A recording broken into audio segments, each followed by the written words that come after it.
Namun fakta menunjukkan ketika mantra itu dibacakan, Sun Wukong dan Liu Er juga sama-sama merasa kesakitan, sehingga membuat Biksu Tong semakin kebingungan. Biksu Tong kembali mencoba mencari solusi lain. Kemudian ia mengajak para muridnya itu dan juga Ziteng yang pada saat itu juga berada di sana untuk pergi menuju puncak Dizang. Setibanya di sana, Biksu Tong meminta kepada kedua Sun Wukong dan Ziteng untuk pergi ke atas dan menemui seorang dewa bernama Dizang. Setibanya di sana, Dizang yang sudah mengetahui maksud dan tujuan mereka mendorong kedua Sun Wukong ini untuk turun ke lembah di bawah awan. Setibanya di lembah, mereka disambut oleh hewan buas bernama Diking yang langsung menyerang mereka berdua. 奇怪，这个地听虽然说木。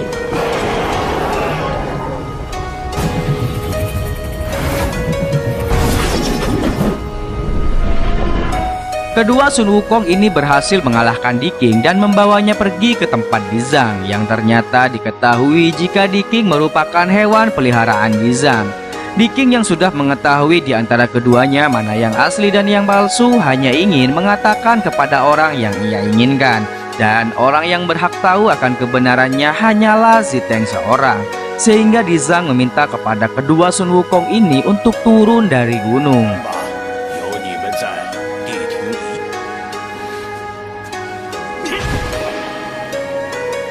Di sisi yang lain, si Tuo datang menemui Ratu Merak dan melaporkan jika Sun Wukong dan Liu Er kini sedang dalam perjalanan menuju puncak Dizang, dan lambat laun rencana mereka untuk mengambil tongkat 9 cincin akan diketahui.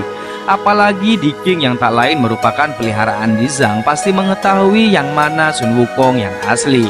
Kemudian Ratu Merak memberikan pusaka kepada si Tuo untuk melanjutkan misi mengambil tongkat 9 cincin dari Biksu Tong. 听，恐怕。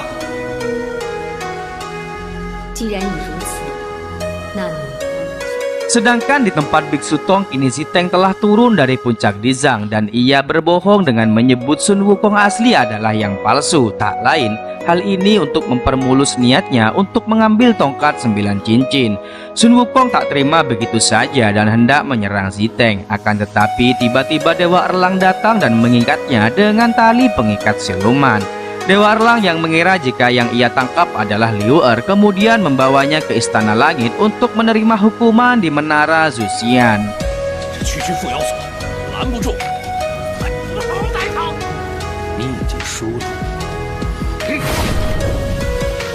Sedangkan Biksu Tong dan yang lain kini melanjutkan perjalanan mereka tanpa terkecuali Ziteng ikut dalam perjalanan ini. Hingga pada suatu ketika Ziteng mengajak mereka semua untuk minum bersama dan merayakan keberhasilannya mengungkap siapa Sun Wukong yang sebenarnya. Namun hal itu merupakan sebuah jebakan yang dilakukan oleh Ziteng, di mana pada saat semuanya terlelap, Ziteng membawa tongkat 9 cincin itu. 臭鼻子，咱们一起喝点酒吧。我先干为敬。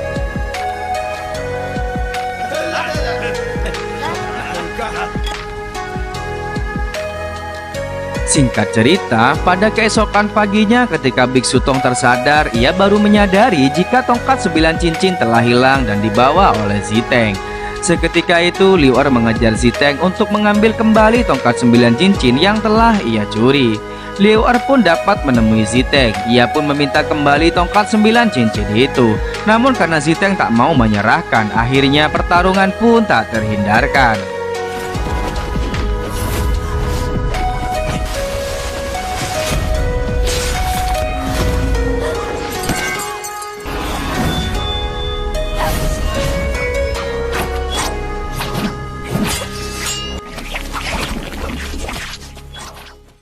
Pada saat Ziteng terkena serangan dari Liu Er, entah kenapa seakan-akan ia sangat menyesal dan kembali mengingat masa-masanya bersama Ziteng. Ia pun menangis dan memeluk Ziteng hingga pada akhirnya Ziteng pun menghilang dan hanya menyisakan boneka kayu yang pernah Liu Er berikan kepadanya.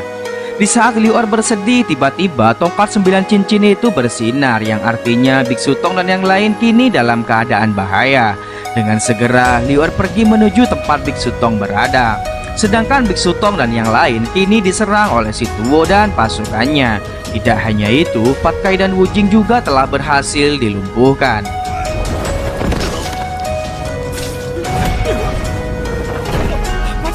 Kini giliran Biksu Tong yang akan dihabisi. Beruntungnya Liu Er datang tepat waktu untuk menghentikan si Tuo. Si Tuo tidak ingin bertarung melawan Liu Er. Kemudian ia mengingatkan kembali jika dirinya adalah Liu Er, bukanlah Sun Wukong. Dan ia merupakan suruhan Ratu Merak untuk mengambil tongkat 9 cincin. Akan tetapi Liu Er masih yakin jika dirinya adalah Sun Wukong dan ia hendak menyerang si Tuo. Dengan sigap, si Tuo kemudian mengeluarkan senjata cermin dua sisi untuk mengembalikan Liu Er ke wujud aslinya.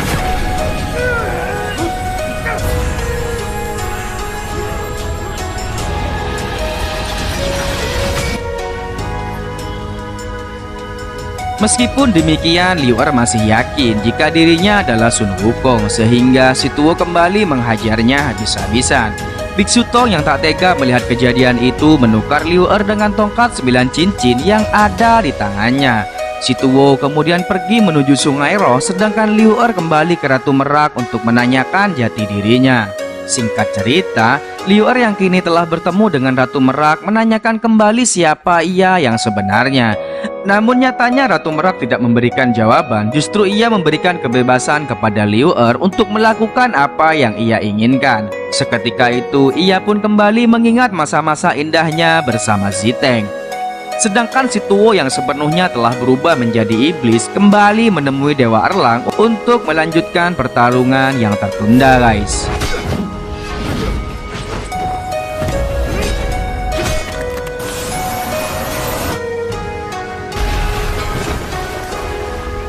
Dari pertarungan ini mengakibatkan Erlang pun tumbang. Pada saat si Tuo ingin melakukan serangan terakhir, tiba-tiba Liu Er datang untuk mencegahnya.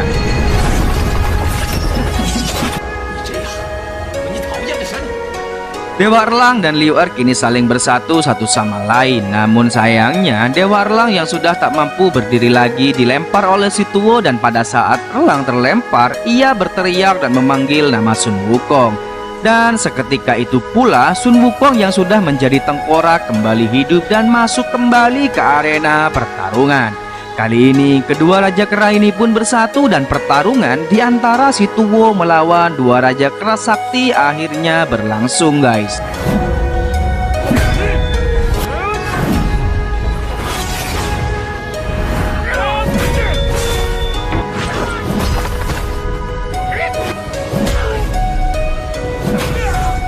Dengan mudahnya si Tuo berhasil dilumpuhkan dan jatuh ke dalam jurang. Namun siapa sangka si Tuo kembali bangkit dan menjadi iblis mutan raksasa.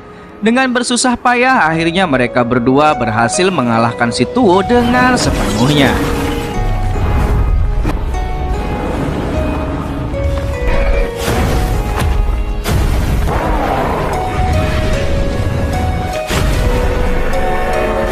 Hingga pada akhirnya semua iblis yang ada terkurung kembali dan masuk ke dalam tongkat 9 cincin tanpa terkecuali Liu Er. Sebelum Liu Er benar-benar terkurung, ia mengatakan kepada Wukong jika kelak mereka akan kembali bertemu dan akan kembali bertarung di kehidupan yang selanjutnya.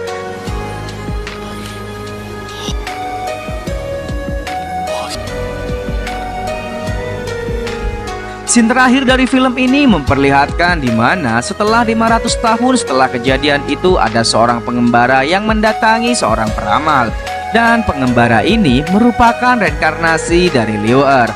Secara tidak sengaja ketika ia melanjutkan perjalanan, ia menabrak seorang perempuan, di mana perempuan ini adalah Ziteng yang juga sudah bereinkarnasi menjadi manusia. Akan tetapi Ziteng kali ini sudah mempunyai anak dan tidak lagi mengingat Liu Er, dan film pun tamat.